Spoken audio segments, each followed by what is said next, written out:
The crimson dust of Kepler 442b swirled around the battlefield like blood in water, carried by winds that had witnessed 3 years of unending conflict between humanity and the Zephyrian Empire. Corporal Marcus Chen pressed his back against the twisted wreckage of what had once been a Terran assault transport, his pulse rifle's energy cell flickering amber, nearly depleted, like his hope.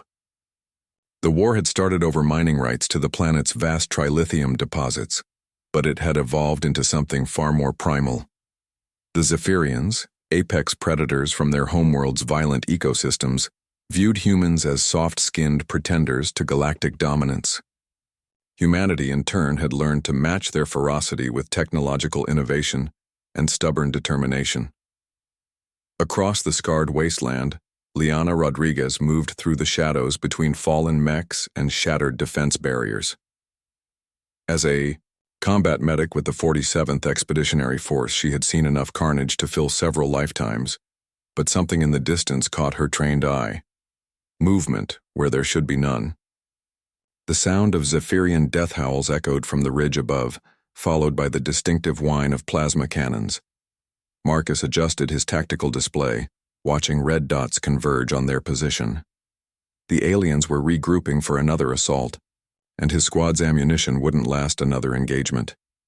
"Chen, Rodriguez, fall back to checkpoint 7, crackled Lieutenant Morrison's voice through their comm units. "We're pulling out. This sector's lost." But as Lyanna began to move, she spotted it, a small figure stumbling between the battlefield debris no taller than her waist. Even through the swirling dust, she could make out the distinctive crystalline carapace and elongated limbs of a young Zephyrian, a cub, probably no more than the equivalent of 8 human years. The creature's left arm hung useless at its side, ichor streaming down its chitinous plates. It moved in erratic circles, keening softly in the ultrasonic range that made Lyanna's teeth ache. Lost, wounded, abandoned in the chaos of retreat. Marcus noticed her hesitation through his scope. "Rodriguez, what are you doing? We need to move." Every training manual, every briefing, every piece of military doctrine screamed at her to leave the enemy combatant behind. Zephyrian cubs were raised as weapons from birth, taught to view other species as prey to be eliminated. This one would grow up to kill humans, if it survived. But when the cubs stumbled and fell, crying out in what any species would recognize as pain and fear, something deeper than military training took hold of Lyanna's heart. She sprinted across the open ground, her medical kit bouncing against her hip. Marcus cursed over the comm and followed, unable to abandon his teammate even as plasma bolts began raining down around them. The Zephyrian cub looked up as Lyanna approached, its compound eyes reflecting terror. It hissed and tried to crawl away, but its injuries made escape impossible. Lyanna slowly extended her hands, speaking in soft tones the way she would to any frightened child. "Hey there, little one, I'm not going to hurt you." The cub's translator collar, standard issue even for their young, rendered her words into clicking Zephyrian consonants. The creature's head tilted, confusion replacing some of the fear in its multifaceted gaze.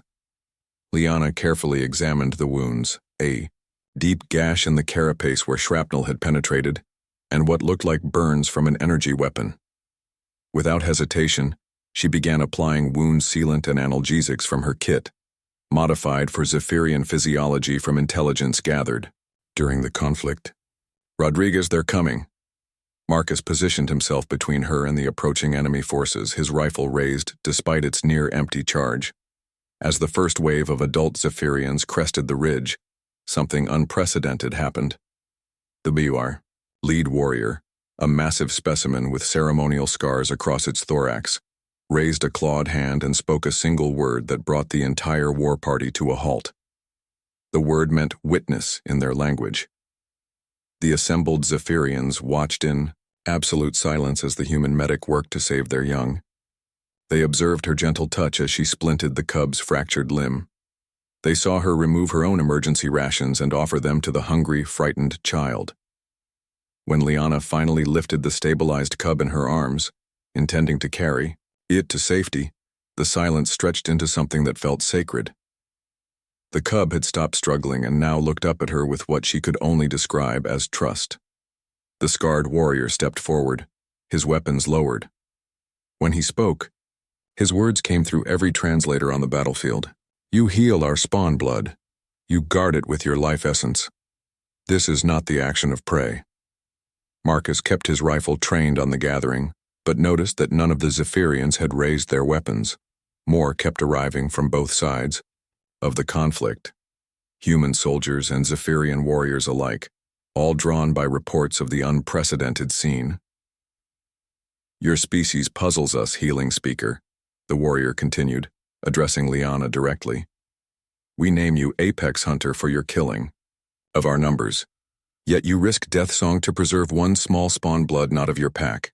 Lyanna looked down at the cub in her arms, then back at the assembled forces. On my world, we have a saying, the true measure of a species isn't how fiercely they fight, but how gently they can love. The translation seemed to cause ripples of discussion among the Zephyrian ranks. Their leader approached closer, his massive form casting a shadow over the human medic. Show us this love strength, he said. Teach us why the prey that is not prey would choose preservation over predation. As Lyanna carefully transferred the cub to its people, Marcus realized they were witnessing something that would reshape the galaxy. The war wasn't ending because one side had defeated the other. It was ending because they had discovered something more powerful than conquest. Humanity's greatest weapon had never been their technology or their stubbornness. It was their capacity to see the child in their enemy and choose compassion over conflict. The crimson dust continued to swirl, but now it carried the voices of two species learning to speak as equals rather than predators and prey.